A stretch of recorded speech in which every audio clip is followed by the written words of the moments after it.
कतै तपाईँ चाहिने भन्दा बढी पैसा तिरी त राख्नु भएको छैन? जानी नजानी धेरै पैसा तिरिराख्नु भएको छ कि? हामी डेली लाइफमा कति धेरै सामानहरू किनिराखेको हुन्छौँ, तर त्यसको पछाडि लेखेको प्राइस एक्चुअली कतिजनाले चाहिँ चेक गर्नुहुन्छ त? कहिलेकाहीँ हामी तिर्न पर्ने भन्दा बढी पैसा तिरिराखेको हुन्छौँ, तर हामीलाई थाहा हुँदैन। त्यसैले आज म हजुरहरूलाई एमआरपीको बारेमा भन्न गइरहेको छु, जसले गर्दा यस्तो ओभर पेमेन्ट अथवा धेरै पैसा कहिले पनि तिर्न नपरोस्। हरेक सामानको पछाडि एउटा प्राइस लेखिएको हुन्छ।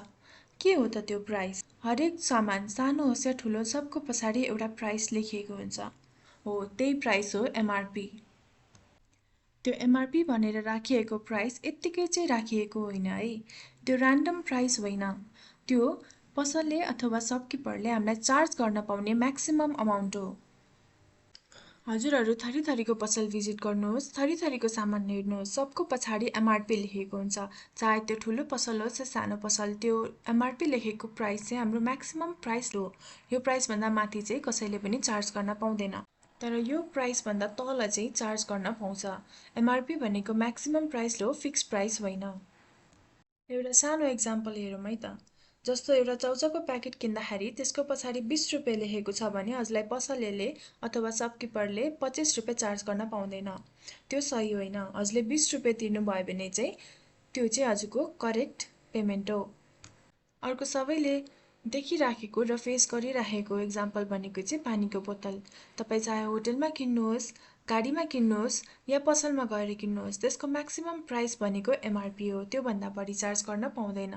अर्को इम्पोर्टेन्ट पोइन्ट भनेको चाहिँ अघि मैले भने जस्तै एमआरपी भनेको चाहिँ म्याक्सिमम प्राइस हो। त्योभन्दा बढी चार्ज गर्न पाउँदैन, तर यो फिक्स प्राइस चाहिँ होइन। 100 रुपियाँ लेखेको सामानलाई 80 अथवा 90मा दिइराख्नु भएको छ भने त्यो पाउँछ, त्यो अलाउड छ। तर 100 भन्दा माथि चाहिँ चार्ज गर्न पाउँदैन। सो एमआरपी भनेको चाहिँ म्याक्सिमम प्राइस लिमिट हो, फिक्स प्राइस होइन भन्ने कुरा चाहिँ बुझ्नु पर्यो। सो एउटा सजिलो तरिकामा हामी एमआरपीलाई याद गरौँ है त। यदि हजुरहरूले एमआरपी भन्दा कम तिरिराख्नु भएको छ या एमआरपीको जति नै पैसा तिरिराख्नु भएको छ भने चाहिँ त्यो ठिक हो, त्यो सही हो। यदि तपाईँहरूले एमआरपी भन्दा बढी तिरिराख्नु भएको छ भने चाहिँ त्यो गलत हो। एमआरपी चेक गर्ने हजुरहरूको यो सानो बानीले पनि हजुरहरूको धेरै बचत हुन सक्छ। त्यसैले सधैँ प्राइस चेक गरेर मात्र पैसा तिर्नुहोला। कन्ज्युमर प्रोटेक्सन रुलले चाहिँ सबै प्याक गरेको सामानहरूको पछाडि एमआरपी भनेर प्राइस तोक्नुपर्छ भनेको छ। कसैलाई धेरै पैसा तिराउने, कसैलाई कम तिराउने नहोस् भनेर सबैले इक्वल पेमेन्ट गरून् भनेर म्याक्सिमम रिटेल प्राइस भनेर एमआरपी सेट गरिएको हो। त्यसैले हजुरहरू चाहे ठुलो पसलमा जानुहोस् या सानो पसलमा, सामान किन्नु अगाडि एमआरपी चाहिँ चेक गर्नुपर्छ। सो अब हजुरहरूले एमआरपी भनेको के हो भनेर बुझिसक्नु भएको छ र हजुरहरूले यो डेली फलो गर्नुभयो भने हजुरहरूको ओभर पेमेन्ट हुने अथवा ठगी हुने कामबाट बच्न सक्नुहुन्छ। यो सानो कुरा भए पनि हाम्रो डेली लाइफलाई एकदम एफेक्ट गर्ने भएको भएर राम्ररी फलो गर्नुहोला। यस्तै यस्तै daily money related, finance related knowledge पाउनको लागि मलाई फलो गर्नुहोला। Thank you, by by.